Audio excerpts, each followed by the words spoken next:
Hey Shark fans, it's Melinda Marsalis. Welcome to Heard It on the Shark. I'll be your show host, and Mississippi Hills National Heritage Area is your show sponsor. Heard It on the Shark is a weekly interview show that airs every Tuesday at 11 a.m. on the Shark 102.3 FM radio station based in Ripley, Mississippi. Then it's released as a podcast on all the major podcast platforms. You'll hear interviews with the movers and shakers in North Mississippi who are making things happen. I'll talk to entrepreneurs, leaders of business, medicine, education, and the people behind all the amazing things happening in North Mississippi. When people ask you, how did you know about that? You'll say, I heard it on the Shark. Heard It on the Shark is brought to you by the Mississippi Hills National Heritage Area. We want you to get out and discover the historic, cultural, natural, scenic, and recreational treasures of the Mississippi Hills that are right in your backyard. And of course, we want you to take the Shark 102.3 FM along for the ride. Musical credit belongs to Hill Country Blues guitar legend Gary Burnside and the late great Buddy Grisham, playing Long Way Home from their album Acoustic Brothers, which was recorded at Sun Bear Studio in Ripley, Mississippi.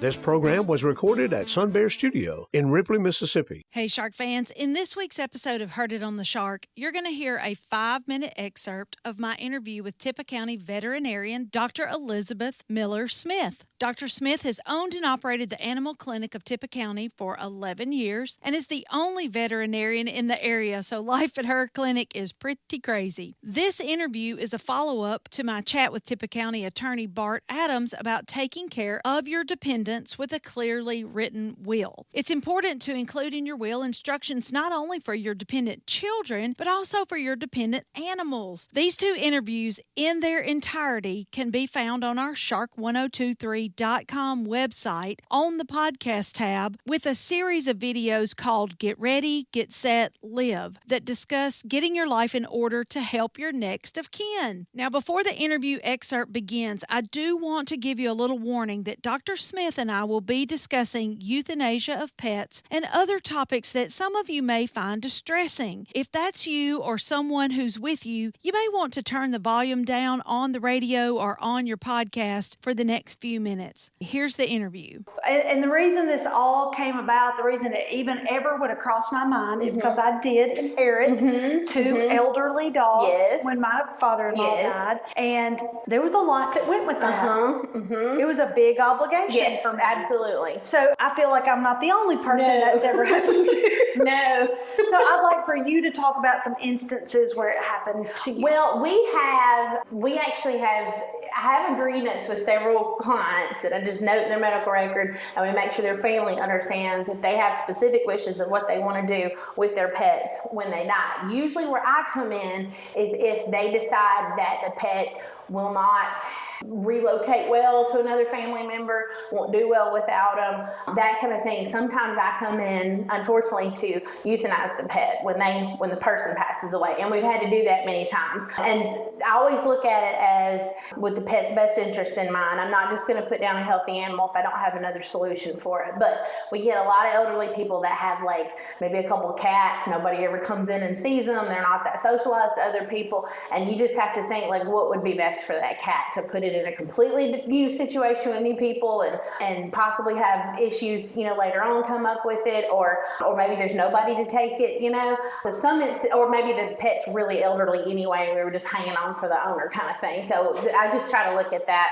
I'm not just going to make a blanket, like, sure, I'll put it down. It's got to be a individualized thing every time. So sometimes that happens. We've had instances where some want to be buried with their pet, and my cousin owns a funeral home, and we've had to work together before for that, But again, those are not cases that we're going to take lightly. It's got to be the right decision for that pet, every time. So sometimes that happens, but I usually I have a couple of agreements, and obviously I couldn't do this very often, but I have a couple of agreements with clients where I will take protect their pet if something happens to them. So, and that's not, I don't initially share with my husband every time I make that agreement, but most of the time the owner outlives the pet, so I don't have to put my money where my mouth is on that, but I would if I agreed to it. So there's a few of those, but most of the time I try to make sure that people absolutely understand that they need to have their loved ones very specifically know what they want with that animal, and they also need to understand, if the family's going to take them or not, because you would be probably upset and amazed at the number of times family doesn't take a pet from a family member when they pass. That's actually not uncommon, and that's how we end up having to find homes for them or other things. The one I remember the most was a little dog named Miss Moni, belonged to an elderly man. He's a wonderful pet owner. As long as I've been a vet, I've been his vet for as long as I've been a vet, almost 20 years, and he was an excellent owner. And he was in pretty good health, but he was elderly, and he had a little, like a Patterdale Terrier, and he loved her, and she went everywhere with him, and they were just best friends, and he took excellent care of her, and I loved seeing him come in. And he actually did die kind of unexpectedly, even though he was elderly. And I found out a couple days later that Miss Moni didn't go to the family, that somebody was just coming by feeding her. And I thought, he will roll over in his grave if nobody takes care of this animal. So we actually worked with the rescue to get custody of her. We actually had to rehome her to Massachusetts. And it was she did really, really great. We fostered her with a family here until she could go. She was really great. Everything was fine. But one day she ran away from him at the dog park because a truck just like his pulled up to the park. And I guess she remembered, and thought it was him and ran towards it. It was so sad.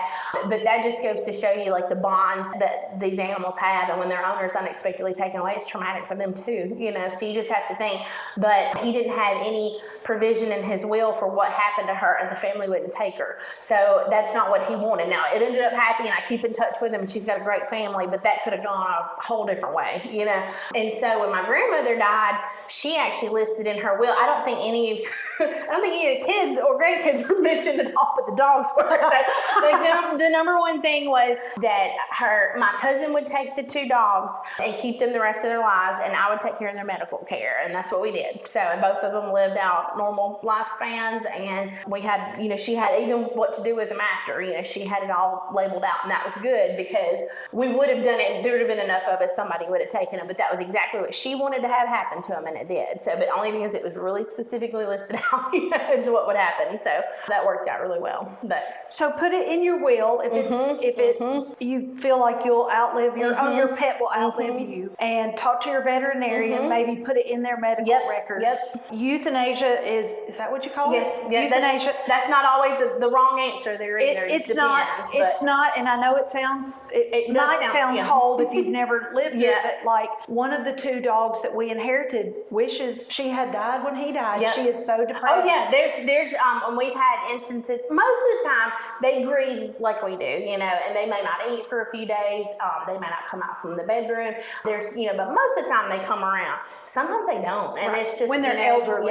Yep, and there are things worse than death, so we don't want them to, grieve themselves to not eat and never, it's rare that happens, but it happens. So I think the main thing you're saying is just like Attorney Bart Adams said last time, talk to the people you want to take your pets. Yep, because you'd be surprised if you assume, you'd be surprised. So, and I have a lot of elderly clients that will get puppies, and I think, I always want an elderly person to have an animal, but I'm thinking this one's probably going to outlive the owner, and that's when it's uncomfortable, but my job is to advocate for that animal, so even if it hurts feelings sometimes, like, what's your plan here? So, what happens to Fluffy if something happens to you, how can I help you, make sure that she gets where she's supposed to be? And because people just don't think, you just assume, or we don't ever think we're going to die either, so we don't know about that. Well, I certainly appreciate all you've done for us and all my dogs all these years.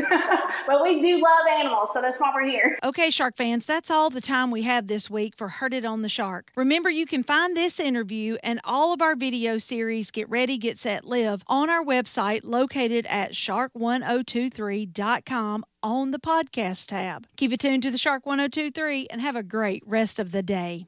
The Mississippi Hills National Heritage Area was established by the United States Congress in 2009 and represents a distinctive cultural landscape shaped by the dynamic intersection of Appalachian and Delta cultures. This intersection has produced a powerful concentration of nationally significant cultural icons, including King of Rock and Roll Elvis Presley, First Lady of Country Music Tammy Wynette, blues legend Howlin' Wolf, civil rights icons Ida B. Wells Barnett and James Meredith, America's favorite playwright Tennessee Williams, and Nobel laureate William Faulkner. The stories of the Mississippi Hills are many and powerful, from music and literature to Native American and African American heritage to the Civil War. The Mississippi Hills National Heritage Area supports the local institutions that preserve and share Northeast Mississippi's rich heritage. Begin your discovery of the historic, cultural, natural, scenic, and recreational treasures of our region by visiting the Mississippi Hills National Heritage Area online at mississipphills.org.